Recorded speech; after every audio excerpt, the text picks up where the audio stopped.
சொல்லு. நீ சொல்லு. நான் சொல்ல மாட்டேன், நீ சொல்லு. ஐயோ நான் சொல்ல மாட்டேன், நீ சொல்லு. ஐயோ நீ. நான் என்ன ரெண்டு பேரும் காது கடிக்கிறீங்க? காதை கடிக்கலம்மா, அவ காதலிக்கிறா. ஆமாம்மா, இல்ல இவ கூட தான் காதலிக்கிறா. என்ன சொல்றீங்க?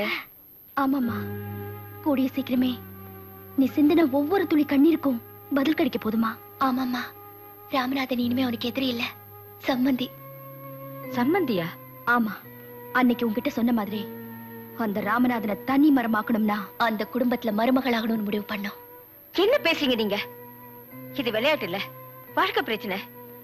என் வாழ்க்கையை கெடுத்தவனை பழி வாங்கலன்னு சொல்லி உங்க வாழ்க்கையை கெடுத்துக்காதீங்க. இதனால எங்களுக்கு எந்த பிரச்சனையும் வராது. ஏன்னா நாங்க சொல்ற பேச்சு கேட்கிற மாப்பிள்ளைய தான் செலக்ட் பண்ணிருக்கோம். சரி, நான் கல்யாணத்துக்கு ஒத்துக்கிட்டேன்னு வச்சுக்கோங்க, அந்த ராமநாதன் சம்மதம் சொல்லுவாரா? அத பத்தி நீ கொஞ்சம் கூட கவலைப்படாதமா. சம்பந்தம் பேச ராமநாதன் புறப்பட்டு வந்துட்டு இருக்காருமா.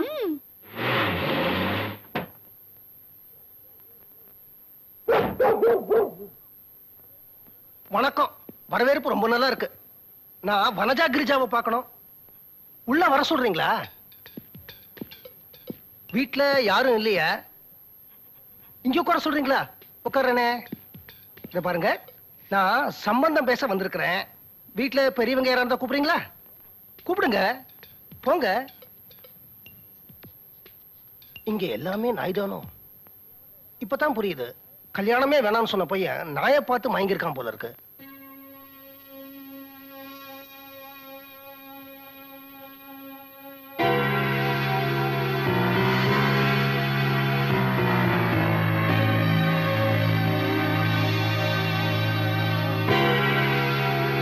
தப்பான விலாசத்துக்கு வந்துட்டேன்னு நினைக்கிறேன். நில்லுங்க. தப்பு செஞ்ச நீங்க சரியான விலாசத்துக்கு தான் வந்திருக்கீங்க. வனஜாவும் கிரிஜாவும் என் பொண்ணுங்க தான். அப்போ இந்த சம்பந்தம் எப்படி நடக்கும்? பெரியவங்க செஞ்ச தப்புக்கு சிறுசுங்க என்ன செய்யும்? உன் புருஷனால நான் பல லட்சங்கள் இழந்தேன். ஆனா அதுக்கப்புறம் பல கோடிகள் சம்பாதிச்சிட்டேன். எனக்கு இப்ப பணம் முக்கியம் இல்ல. என் மூத்த பையன் இத்தனை நாளா கல்யாணமே வேணாம்னு சொல்லிக்கிட்டு இருந்தான். ஆனா இப்ப அவன் கல்யாணத்துக்கு சம்மதிச்சிருக்கிறான். அதனால இந்த சம்பந்தத்துக்கு நான் ஒத்துக்கிறேன். உங்க வாழ்க்கையில இழந்ததை நீங்க திரும்ப சம்பாதிச்சிட்டீங்க. ஆனா என் வாழ்க்கையில நான் இழந்த புருஷன் எனக்கு திரும்ப கிடைப்பாரா? என் பொண்ணுங்க ஆசைப்படுறாங்க, அதனால உங்களை நான் சம்மந்தியா ஏத்துக்கிறேன். உன் புருஷனை பத்தி ஏதாவது தகவல் கிடைச்சதா? உங்களுக்கே தெரியாத தகவல் எனக்கு எப்படி தெரியும்?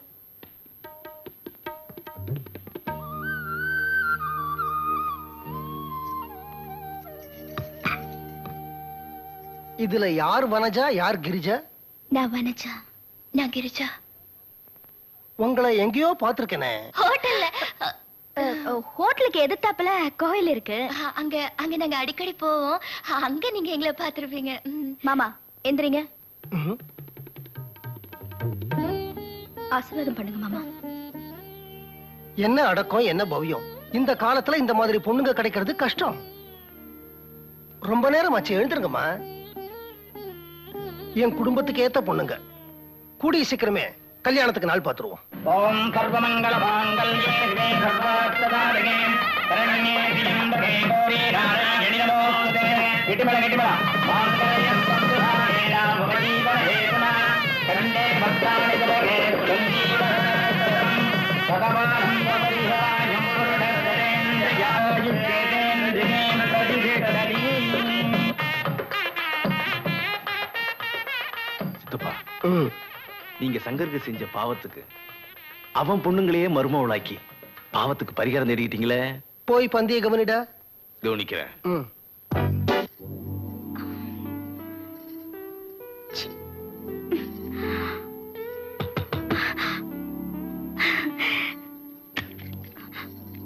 இந்த நேரத்துல வந்து தொந்தரவு பண்றேன்னு தப்பா நினைக்காதீங்கம்மா. ஆனந்த் தம்பி கல்யாணமே வேண்டாம்னு சொல்லிட்டு இருந்தது. அந்த கல்யாணம் நல்லபடியா நடக்கணுமேன்னு நான் குலதெய்வத்தெல்லாம் வேண்டிட்டு இருந்தேன். அதாம்மா கோயிலுக்கு போயிட்டு வந்தேன். இதாங்கம்மா பிரசாதம். அம்மா, என்னைக்குமே இந்த குடும்பம் ஒத்துமையா இருக்கணும். வரேம்மா.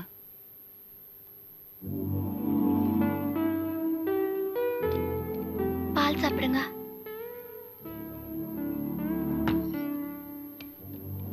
என்னங்க இது? ஃபர்ஸ்ட் நைட்னா எல்லாரும் ரொம்ப சந்தோஷமா இருப்பாங்கன்னு சொல்லுவாங்க. நீங்க என்னடா இவ்ளோ சோகமா இருக்கீங்க? வனஜா,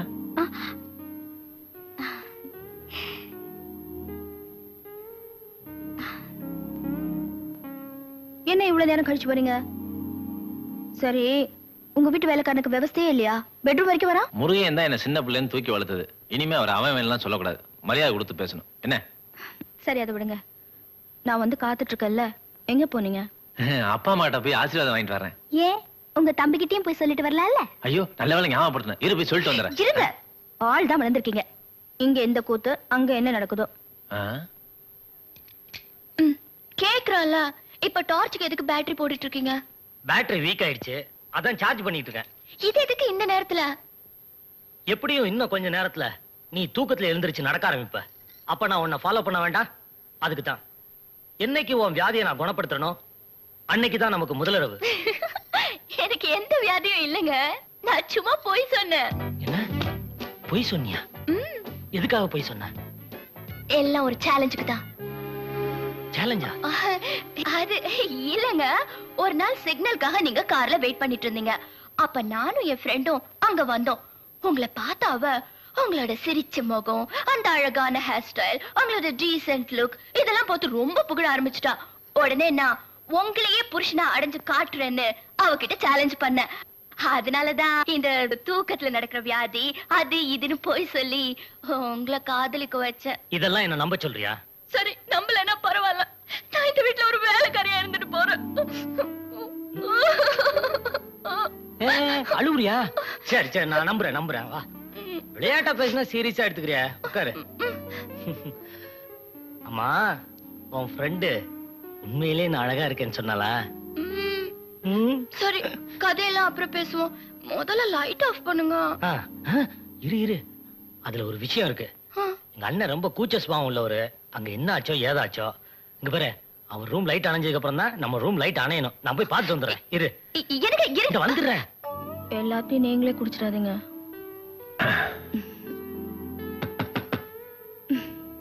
இப்ப எந்த கோயில் பிரசாதம் வந்திருக்கோ போய் பாருங்க.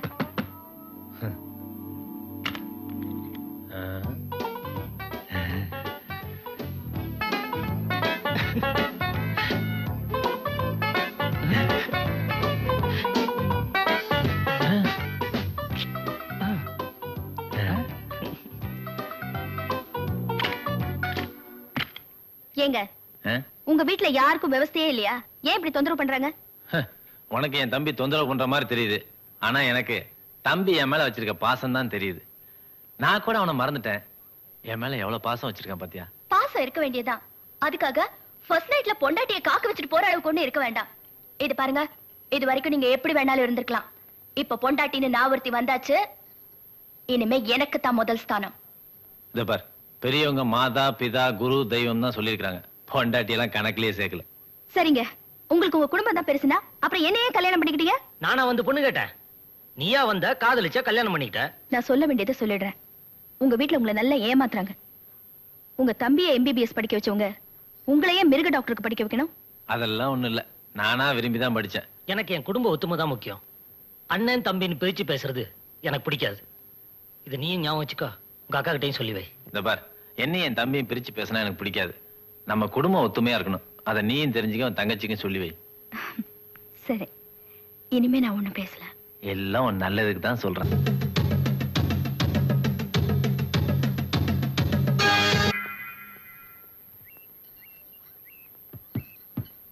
ஏய், நாம இங்க வந்து காரணத்தை மறந்துட்டியா? என்னமோ ஜாலியா உட்காந்து தலையை தோட்டிட்டு இருக்க. ஆமா, இவ்வளவு ஒத்துமையா இருக்கிற குடும்பத்துல பிரச்சனை எங்க ஆரம்பிக்கிறது, எப்படி ஆரம்பிக்கிறதுன்னு ஒண்ணுமே புரியலையே. பிரச்சனையை ஆரம்பிக்க சூப்பர் ஐடியா கண்டுபிடிச்சிட்டேன். எப்படிடி? மாமா தெய்வமா மதிக்கிற அவர் அம்மா போட்டோவை தூக்கி ஸ்டோர் ரூம்ல போட்டுட்டா யார் இப்படி பண்ணதுன்னு மாமா கேட்பாரு. நாம தானே சொல்லுவோம். அவர் கோபத்துல நம்மள கண்ணா பின்னான்னு பேசுவாரு. உடனே நம்ம அழுது ஆர்ப்பாட்டம் பண்ணி பிரச்சனையை உண்டாக்கி குடும்பத்தை உடைச்சிருவோம். ஐடியா எப்படி? Super idea.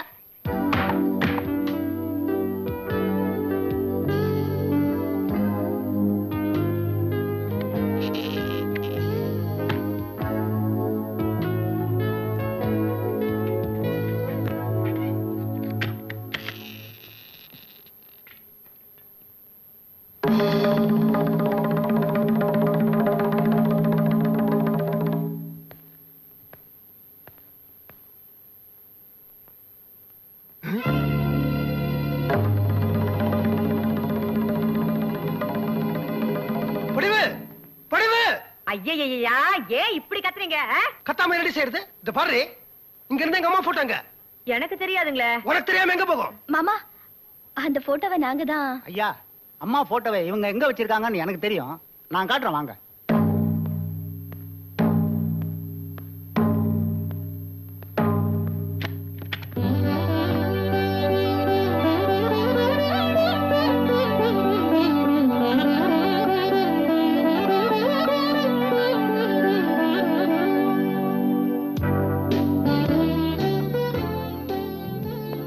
அம்மா, நான் எங்க அம்மாவை தாயா தான் நினைச்சேன். ஆனா நீங்க அவங்கள தெய்வமாவே நினைச்சிட்டீங்க. எனக்கு என்ன சொல்றதுனே தெரியல. நான் கொடுத்து வச்சவன். இந்த காலத்துல மருமகளுங்க மாமனார் மாமியார மதிக்கிறதே பெரிய விஷயம். நீங்க என்னடானா மாமனாரோட அம்மாவை தெய்வமாவே மதிச்சிருக்கீங்களே. நீங்க 2 பேரும் மருமகளா கிடைக்கிறதுக்கு நான் பூர்வ ஜென்மத்துல புண்ணியம் பண்ணிருக்கணுமா. இந்த போட்டோ இங்க எப்படி வந்ததுன்னு பாக்குறீங்களா?